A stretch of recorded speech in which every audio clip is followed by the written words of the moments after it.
netral tidaknya netral teknologi tadi itu. Ya. Kadang-kadang orang mengatakan teknologi itu netral, tetapi tidak betul juga karena teknologi itu adalah hasil kreativitas manusia. Kalau pada dasarnya orangnya itu tidak beriman begitu, Ya. tidak mengikuti jalan agama begitu, maka teknologi yang dia ciptakan juga tidak baik begitu. Karena dia meng-create teknologi yang tidak baik. Itu satu. Ya. Sebagai kreator teknologi, kita harus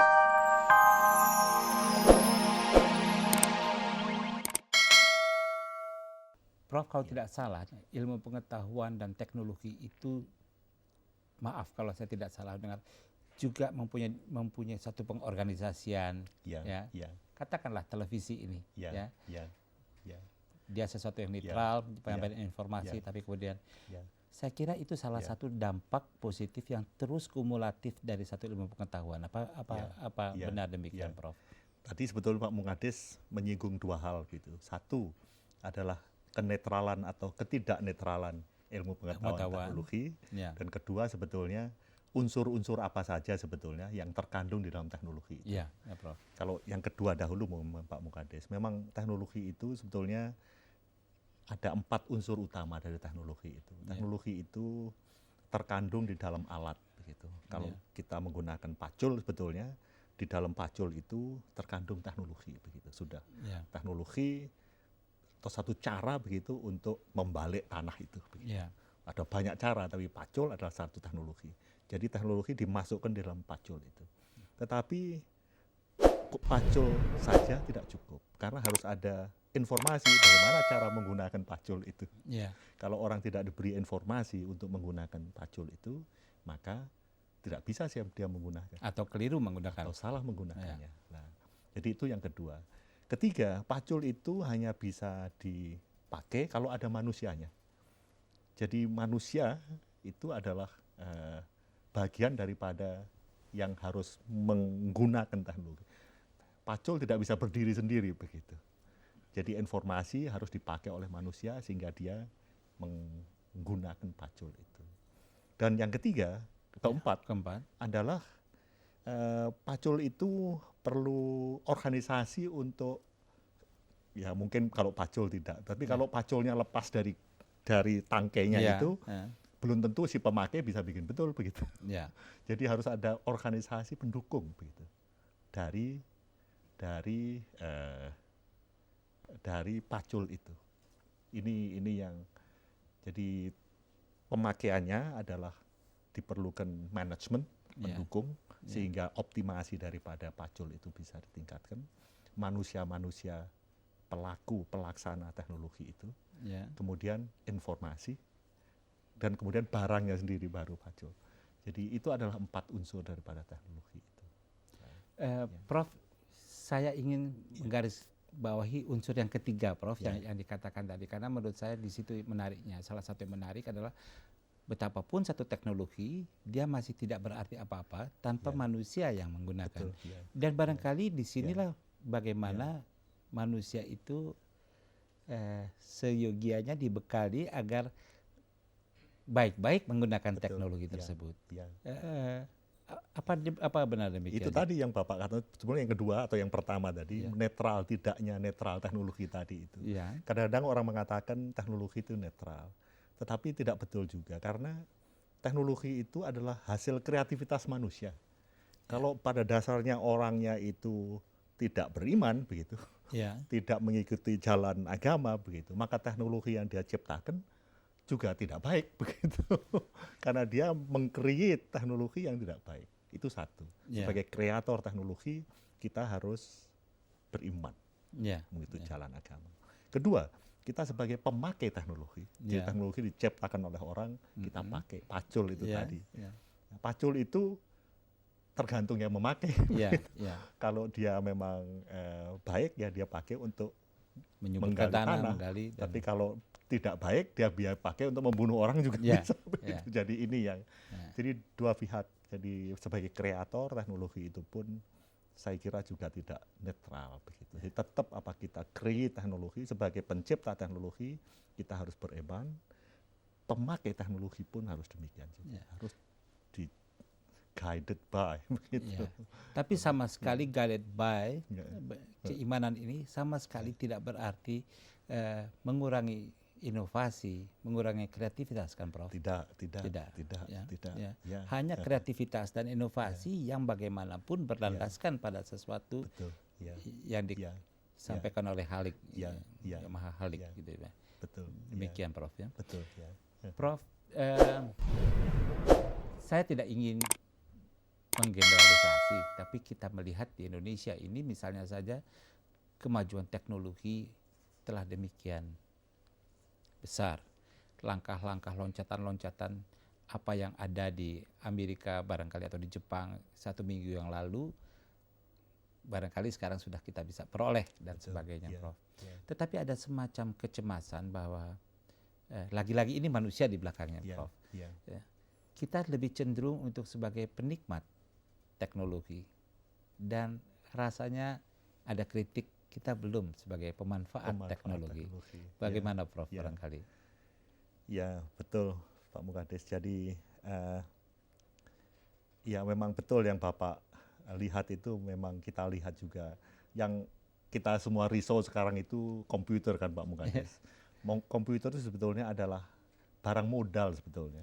Dengan menggunakan komputer itu, teknologi komputer, kita bisa menghasilkan nilai tambah.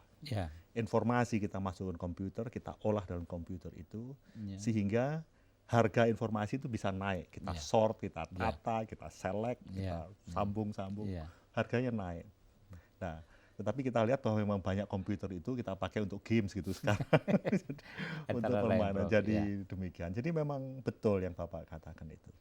Dan justru ini barangkali kemampuan kita atau kesadaran iptek ini yang mungkin atau melek iptek lah. Kalau ini sebagai, kata kunci lagi nih, betul, karena kalau kita lihat pembangunan bangsa kita waktu ayah-ayah kita, nenek kita dahulu kebangkitan nasional itu adalah melek huruf pada waktu itu, di mana bangsa Indonesia itu melek huruf, melihat tetangga-tetangganya merdeka dan sebagainya. Karena apa kita harus dijajah, maka bangkitlah mereka karena melek huruf itu.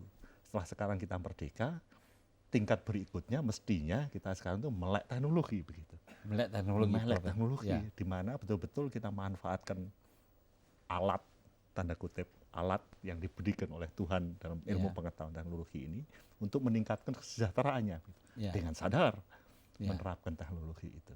Jadi ini sebetulnya yang harus bangsa Indonesia manfaatkan. Bab ini adalah diberikan oleh Tuhan sebetulnya, ilmu dan teknologi.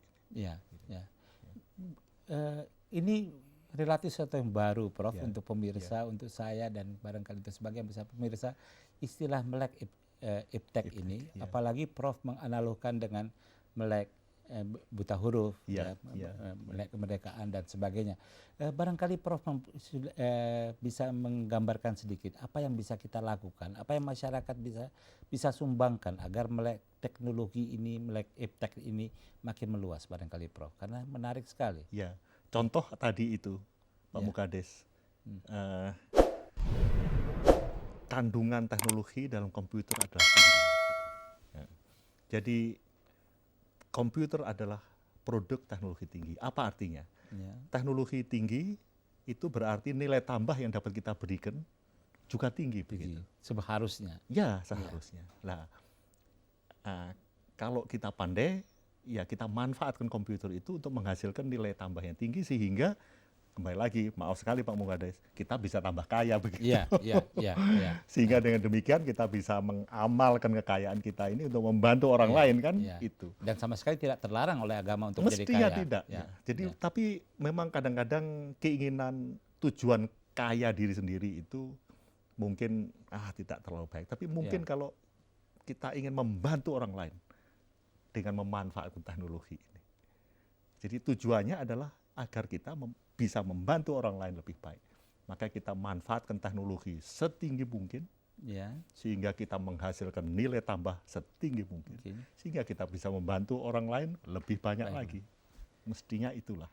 Dan secara langsung atau tidak langsung pada dasarnya kita sedang menjalankan satu ibadah, satu agama, perintah Allah untuk perbaikan kemanusiaan, peningkatan harkat hidup kemanusiaan.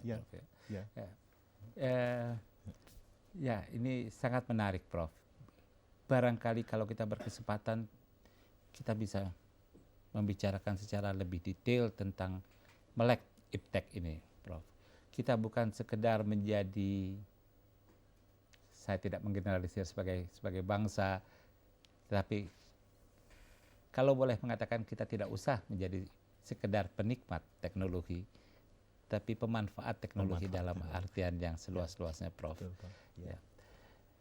Baik, Prof. Barangkali kalau kita mengarahkan ini kepada remaja, tidak ada salahnya, Prof. Ya, Prof. Baiklah, Prof. Dengan tidak terasa waktu sudah mendekati batasnya. Perkenalkan saya untuk berpaling kepada pemirsa sebentar, Prof. Pemirsa yang saya hormati, percakapan kita pagi ini dalam acara Hikmah Fajar dengan Profesor Dr. Samaun Samadikun. Beliau kelahiran Magetan, Jawa Tengah, ya, Prof? Magetan itu bagian barat Jawa Timur. Oh, bagian barat Jawa Timur. Lereng Gunung Lawu, Pak. Lereng Jawa Timur dari Gunung Lawu. Iya, Prof. Tanggal 15 April tahun 31, ya, Prof. Betul, Pak. Prof Samadikun pernah kuliah di ITB, tapi menyelesaikan master di Stanford dalam elektro, kemudian juga beliau dalam teknologi nuklir, apa benar? Di Inggris. Dalam PhD di Inggris. Pemirsa, sangat menarik pembicaraan-pembicaraan kita pagi ini tentang ilmu pengetahuan dan teknologi yang sebetulnya seperti juga bidang-bidang yang lain, dia bermuara pada pemuliaan manusia. Dia bermuara pada keinginan kita untuk runduk di hadapan Allah Subhanahu wa Ta'ala. Ini yang barangkali seringkali kita lupa, ya, bahwa teknologi, ilmu pengetahuan yang semata-mata diabadikan atau diabdikan kepada teknologi dan ilmu pengetahuan dalam artian arogansi atau kesombongan itu barangkali tidak terlalu tepat. Demikian, Prof. Kita mendengarkan bersama kerundukan dari Profesor Dr. Samaun Samadikun yang mewakili pemikiran-pemikiran tokoh-tokoh ilmu pengetahuan Indonesia. Pemirsa yang terhormat, kami sangat berterima kasih atas kedatangan Prof. Samaun Samadikun di acara Hikmah Fajar ini. Semoga kita semua berhasil mengambil hikmah dan manfaatnya dalam percakapan pagi ini. Semoga kita berkesempatan bertemu kembali dalam acara Hikmah Fajar di waktu-waktu yang akan datang. Dan perkenankan Profesor Dr. Samaun Samadikun, saya Sartono Mukadis, serta teman-teman kru RCTI SCTV di pagi ini menyampaikan wassalamualaikum warahmatullahi wabarakatuh. Waalaikumsalam.